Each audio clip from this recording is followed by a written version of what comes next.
क्या अमेरिका अब खुले तौर पर दुनिया की सीमाओं को चुनौती देने लगा है? वेनेजुएला में राष्ट्रपति की गिरफ्तारी के बाद क्या डोनाल्ड ट्रंप ने सैन्य ताकत को ही अपनी नई कूटनीति बना लिया है? ग्रीनलैंड पर अमेरिकी सेना की संभावित चढ़ाई क्या नाटो को तोड़ने की कगार पर ला देगी? ईरान को लेकर तैयार किए जा रहे सैन्य विकल्प क्या या पश्चिम एशिया में एक और युद्ध की आहट है? और जब ट्रंप कहते हैं कि ईरान आजादी के करीब है, तो क्या इसके पीछे लोकतंत्र है या तेल, ताकत और वर्चस्व की राजनीति? आज के इस वीडियो में हम इन्हीं सवालों के जवाब ढूंढेंगे कि ट्रंप का अगला कदम क्या होगा, दुनिया कितनी सुरक्षित है और क्या हम एक नए वैश्विक टकराव की ओर बढ़ रहे हैं। अमेरिकी राष्ट्रपति डोनाल्ड ट्रंप के एक के बाद एक फैसलों ने दुनिया की भू राजनीति में जबरदस्त हलचल मचाती है। वेनेजुएला में सीधे सैन्य दखल और राष्ट्रपति निकोलस मादुरो की गिरफ्तारी के बाद अब ग्रीनलैंड और ईरान को लेकर भी अमेरिकी सैन्य कार्रवाई की अटकलें तेज हो गई हैं। अंतर्राष्ट्रीय स्तर पर इसे अमेरिका की आक्रामक विदेश नीति का सबसे खतरनाक चरण माना जा रहा है। 3 जनवरी को अमेरिका ने ऑपरेशन एब्सोल्यूट रिजॉल्व के तहत वेनेजुएला की जमीन पर सीधी सैन्य कार्रवाई की। अमेरिकी विशेष बलों ने राजधानी काराकस में घुसकर राष्ट्रपति निकोलस मादुरो और उनकी पत्नी को गिरफ्तार किया और उन्हें अमेरिका ले जाया गया। इस कार्रवाई ने न सिर्फ लैटिन अमेरिका बल्कि पूरी दुनिया को चौंका दिया। कई देशों ने इसे किसी संप्रभु राष्ट्र की संप्रभुता का खुला उल्लंघन बताया, जबकि अमेरिका ने इसे लोकतंत्र की रक्षा का कदम करार दिया। वेनेजुएला के बाद अब ग्रीनलैंड को लेकर नई सनसनीखेज खबरें सामने आई है।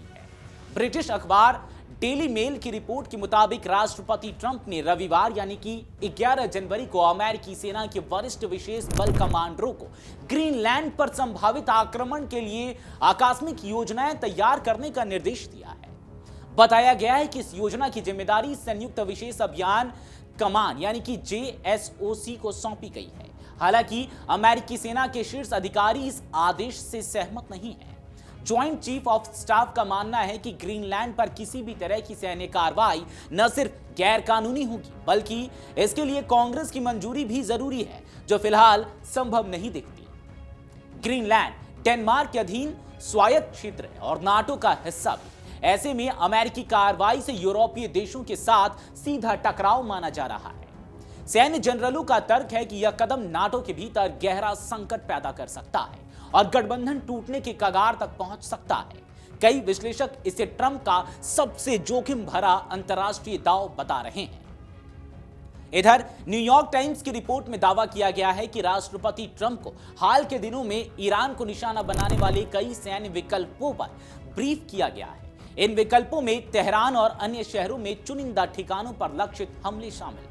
खास बात यह है कि इसमें केवल सैन्य ठिकाने ही नहीं बल्कि शासन के आंतरिक सुरक्षा तंत्र से जुड़े गैर सैन्य बुनियादी ढांचे भी शामिल बताए जा रहे हैं। रिपोर्ट के मुताबिक ये सभी योजनाएं आकस्मिक रणनीति का हिस्सा हैं। अमेरिकी प्रशासन ईरान में बढ़ते सरकार विरोधी प्रदर्शनों और क्षेत्रीय तनाव के बीच यह आंकलन कर रहा है कि आगे की हिंसा को रोकने के लिए कौन सा कदम सबसे प्रभावी होगा, राजनयिक, आर्थिक या सैन्य। ईरान में जारी विरोध प्रदर्शनों के बीच ट्रंप ने एक बार फिर तीखा बयान दिया है। उन्होंने अपने social media platform truth social पर लिखा कि ईरान पहले से कई ज्यादा आजादी के करीब है। ट्रंप ने यह भी कहा कि अमेरिका ईरान को मौजूदा सरकार से आजादी दिलाने में हर संभव मदद करने के लिए तैयार है। यह सरकार ईरान के सर्वोच्च नेता अयातुल्लाह अली खामेनेई के नेतृत्व में चल रही है। विशेषज्ञों का मानना है कि वेनेजुएला के बाद अगर अमेरिका ग्रीनलैंड या ईरान में सैन्य कार्रवाई करता है तो यह वैश्विक शक्ति संतुलन को पूरी तरह बदल सकता है। एक ओर जहां ट्रंप इसे अमेरिका की ताकत और नेतृत्व का प्रतीक बता रहे हैं, वहीं दूसरी ओर दुनिया को नए वैश्विक संघर्ष का डर सताने लगा है। ट्रंप ने अपने सेना को ये जो कार्रवाई के और ये जो प्लान बनाने के आदेश दिए हैं, इसके बाद ग्रीनलैंड पर इन्वेजन यानी कि वहां पे धावा बोलने की जो तैयारी चल रही है, इसके बाद तीसरे विश्व युद्ध की जो आहट है वो और भी ज्यादा तेज हो गई है। अमेरिका के इस आदेश पर आपके क्या राय हैं, आपके क्या विचार हैं, हमें कमेंट बॉक्स में जरूर बताते जाएं। अगर आप ये वीडियो YouTube पर देख रहे हैं तो हमारे चैनल को सब्सक्राइब कर बेल आइकन दबाएं और Facebook पर देख रहे हैं तो हमारे पेज को लाइक करें।